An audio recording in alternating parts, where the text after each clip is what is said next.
Bismillahirrahmanirrahim. Pada kesempatan sore hari ini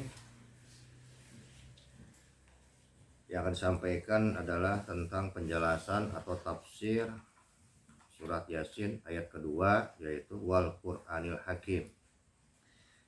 Yang akan dibahasnya adalah lafaz Al-Qur'annya sementara ini.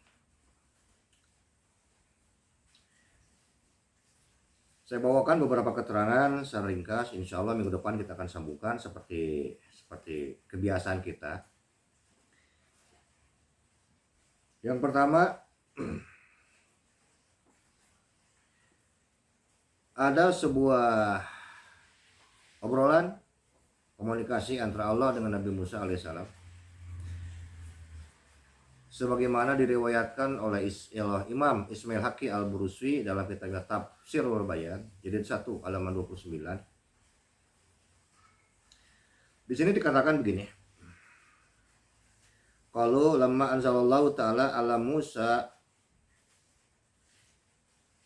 dikatakan ketika diturunkan oleh Allah Ta'ala kepada Musa at-Taurata wahya alafu suratin wa kullu suratin alafu ayat. Diturunkan kepada Musa yaitu Taurat, dan Taurat itu terdiri dari 1000 surat, dan setiap surat terdiri dari 1000 ayat. Artinya berdasarkan keterangan ini, kitab Taurat itu berjumlah 1 juta ayat. Jadi sangat tebal sekali. Sangat tebal sekali. Qala Musa alaihissalam, kemudian Musa alaihissalam berkata, ya Rabb, wa man yatiku qiraati hadal kitab wa hifdhuhu. Ya Rabb, siapakah yang akan sanggup membaca dan menghafal kitab yang demikian tebal dan besar itu? Nabi Musa rewas karena melihat Taurat ini ternyata isinya 1000 surat, dan setiap surat terdapat 1000 ayat. Jadi Taurat ini sangat besar, sangat tebal. Ya kalau kita hitung tadi kurang lebih 1 juta ayat.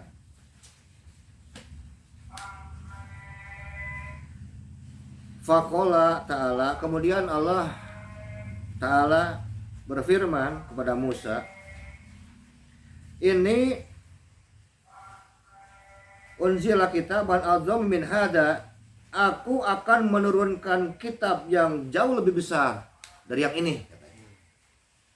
Jadi kalau Musa alaihissalam menganggap kitab Taurat adalah sudah besar dan tebal, Allah sudah menjawab akan menurunkan sebuah kitab yang jauh lebih besar dan tebal lagi. Qala, kemudian Musa berkata,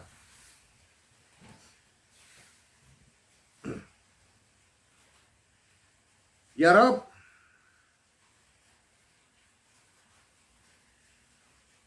alamin hada.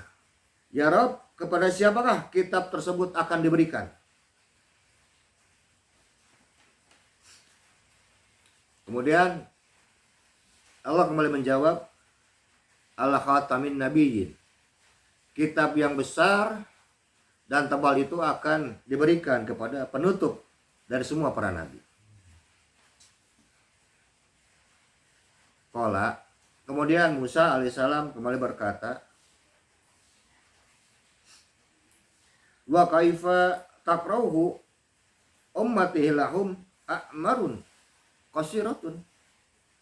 Bagaimana umat Nabi tersebut dapat membacanya sedangkan umur mereka pendek-pendek?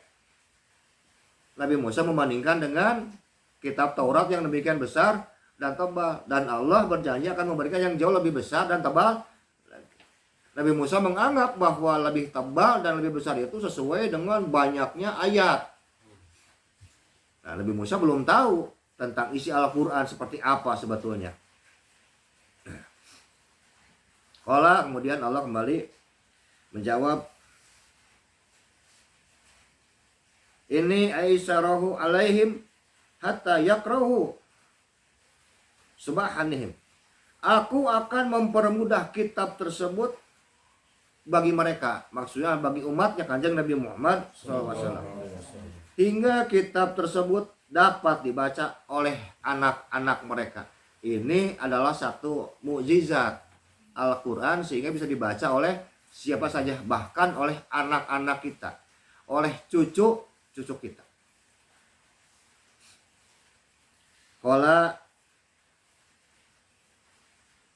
Kemudian Nabi Musa kembali berkata, "Ya Rabb, wa kaifa taf'al?" Ya Rabb, apa yang akan engkau lakukan? Kemudian Allah kembali berfirman, "Inni unzilati minas sama ila ardi mi'ata wa salasatin kutiba khamsina ala sis." Aku akan menurunkan 103 kitab dari langit ke bumi. 50 kitab diturunkan kepada Sis alaihissalam. Wasalasina ala Idris. Kemudian 30 kitab aku turunkan kepada Idris. 2 isrina ala Ibrahim. Kemudian yang 20 kitab diturunkan kepada Ibrahim. Wa Taurat alaika. Sedangkan Taurat diturunkan kepadamu, kata Allah. Wa Zabur ala Dawud. Zabur kepada Daud. Wal Injil ala Isa. Dan Injil kepada Isa.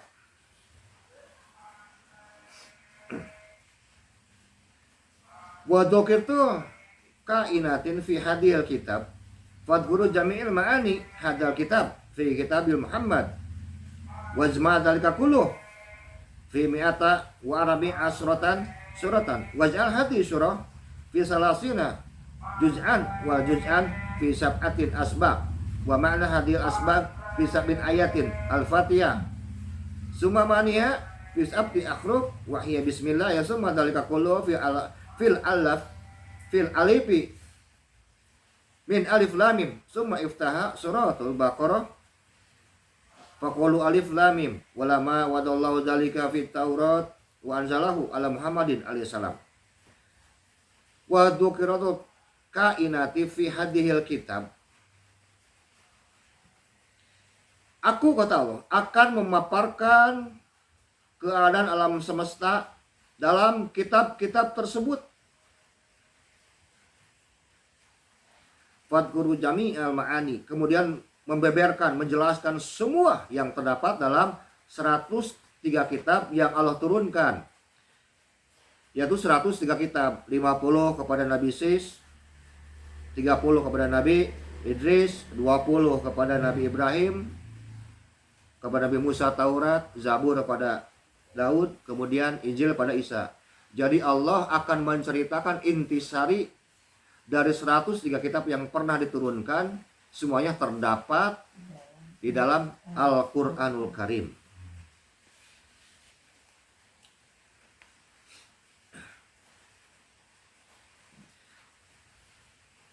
Semuanya akan Allah simpan fi kitabin Muhammad. Disimpan dalam kitabnya Muhammad, maksudnya kitab Al-Quran. Wazmadal kakulu fi mi'ati wa arabi asratan surah. Dan seluruh makna tersebut aku himpun di dalam 114 surat. Dan setiap surat aku hadirkan 30 juz. Dan juz-juz tersebut aku bagi lagi menjadi 7/7. Dan makna dari 7/7 tersebut aku simpan di dalam satu surat yang di dalamnya terdapat 7 ayat. Dan rahasia ke-7 ayat tersebut aku simpan di dalam huruf ba yang terdapat di dalam kalimat Bismillahirrahmanirrahim. Dan seluruh kandungan dan rahasia kalimat tersebut, kalimat Bismillahirrahmanirrahim maksudnya, aku simpan dalam surat Al-Baqarah, yaitu dalam ayat Alif Lam Mim. Seperti demikianlah Allah menjelaskan di dalam Taurat yang diturunkan kepada Nabi Musa alaihissalam tentang kitab Al-Quran yang akan diturunkan kepada Kanjeng Nabi Muhammad Sallallahu Alaihi Wasallam. Ini baru pembukaan. Jadi kitab Al-Quran adalah kitab yang paling utama yang diberikan kepada Nabi yang paling utama. An-Nabiyyu aula bil mu'minin min anfusihim. Jadi bukan hanya diri Rasul saja, bukan hanya zatnya saja, bukan hanya sifatnya saja, tapi semua yang Allah berikan kepada Kanjeng Nabi Muhammad SAW yang paling utama dibandingkan yang pernah Allah berikan kepada Nabi dan Rasul yang lain. Kemudian dalam hadis yang lain dikatakan tentang Al-Quran, Innal lil Qur'ani zahran wa batnan wa li batnihi batnan ila sab'ati abtun. Sesungguhnya Al-Quran itu ada lahir dan ada batinnya. Untuk setiap batin ada batinnya lagi sampai dengan 7 batin. Sekali lagi, di dalam Al-Quran itu ada lahir dan ada batinnya. Untuk setiap batin ada batinnya lagi. Jadi ada maknanya lagi. Sampai dengan 7 batin. Jadi kalau kita baru mengetahui mungkin tentang satu tafsir Al-Quran, masih ada minimal 6 lagi penjelasan tentang ayat-ayat yang terdapat di dalam Al-Quran. Oleh karena itu ini salah bentuk mukjizat, sehingga bagaimana para mufassirin bisa memberikan makna yang berbeda di dalam Al-Quran, karena bawaan Al-Quran sendiri yang penuh dengan mukjizat. Jadi jangan aneh apabila umat Islam dalam memahami konteks ayat, konteks hadis bisa berbeda, karena karakteristik Al-Quran itu sendiri yang penuh dengan mukjizat. Diriwayatkan pula dalam sebuah hadis yang berasal dari Ibnu Abi Hatim dalam kitab tafsirnya melalui jalur Ad-Dhahhak Ibnu Abbas radhiyallahu anhu, beliau berkata, Al-Qur'anu du sujunin wa futunin wa zuhrin wa butunin. Al-Quran itu memiliki banyak cabang dan pengetahuan. Terdapat lahir dan batinnya. Layan qadha ajaibuhu wa la yablughu ghayatuh. Yang mana Al-Quran tersebut tidak akan pernah habis keajaibannya dan tidak akan pernah tercapai tujuannya. Faman awghalla fihi birifkin najah. Barang siapa yang masuk ke dalam Al-Quran dengan lembut, ia akan selamat. Waman awghalla fihi bi'ankin hawa. Dan barang siapa yang masuk ke dalamnya dengan kasar, ia akan celaka. Akhyarun wa amsalun wa halalun wa haramun wa nasihun wa mansuhun wa muhkamun wa mutsabih. Dalam Al-Quran ada berita, ada perumpamaan, ada tentang hukum yang halal, yang haram, tentang nasih, mansuh, ayat-ayat hukum, dan yang mutasyabih. Wa zahirun wa batinun. Terdapat pula tentang mana-mana yang lahir dan mana yang batin. Fadharhu ta'wil. Lahirnya Al-Quran, bacaannya. Wa batnuhu ta'wil, sedangkan batinnya adalah ta'wil atau tafsir. Fajalisu bihil ulama. Duduklah dengan Al-Quran bersama para ulama. Maksud para ulama yang memahami tentang Al-Quran. Wajanibu bihi sufaha. Jauhilah Al-Quran dari orang-orang yang bodoh. Sufaha itu orang-orang yang bodoh, sok tahu. Zaman sekarang itu orang asal pegang Al-Quran dianggapnya sudah pengajar, ustadz, ulama, kiai, padahal belum tentu. Jadi yang diperintahkan di sini wajalisu, kita harus duduk itu dengan ulama-ulama yang memahami tentang Al-Quran, yang memahami tentang makna lahir, mana batinnya, yang paham juga tentang tadi katakan di sini tentang berita, perumpamaan, halal, haram, nasih, mansuh, muhkam, dan mutasyabih. Belum yang lainnya. Ini baru yang tersifatnya sifat-sifat yang lainnya saja. Karena tidak sedikit orang yang membahas Al-Quran hanya bagaimana orang lain bisa ikut dengan pemahaman atau penafsiran kelompok dia. Padahal dikatakan tadi bahwa dalam Al-Quran itu dalam batinnya terdapat batinnya lagi sampai dengan 7 batin. Jadi karena itu tidak mudah menerangkan Al-Quran dengan berbagai makna kepada masyarakat Muslim. Jadi kita perlu berhati-hati untuk ikut pengajian terhadap orang-orang yang paling senang orang lain memaksakan diri agar dia harus paham, harus ikut dengan dalil yang dia miliki, tapi mereka tidak mau membuka tentang makna atau takwil dari kelompok-kelompok lain terhadap ayat-ayat yang sedang dibaca. Jadi kita bisa memahami bahwa keluasan ilmu pengetahuan bisa didapat dari seorang yang mampu menjelaskan berbagai makna Al-Quran dan hadis dari berbagai golongan. Bukan bagaimana orang agar ikut dengan dia sendiri dan menjauhi golongan yang lain. Ini yang jelek. Jadi mudah-mudahan juga kesalahan-kesalahan para kiai, para ustadz yang memang senantiasa memaksakan pemahaman orang lain agar ikut dengan dia dan menyalahkan kelompok yang lain, semoga Allah mengampuninya dan kita senantiasa diberikan kesempatan oleh Allah untuk mampu menyerap berbagai makna-makna yang para ulama-ulama Al-Quran yang berikan pada kita semua, sehingga kita bisa memahami bahwa maksud Al-Quran itu tidak hanya satu jalur, tapi sangat banyak jalur lain yang belum kita terima.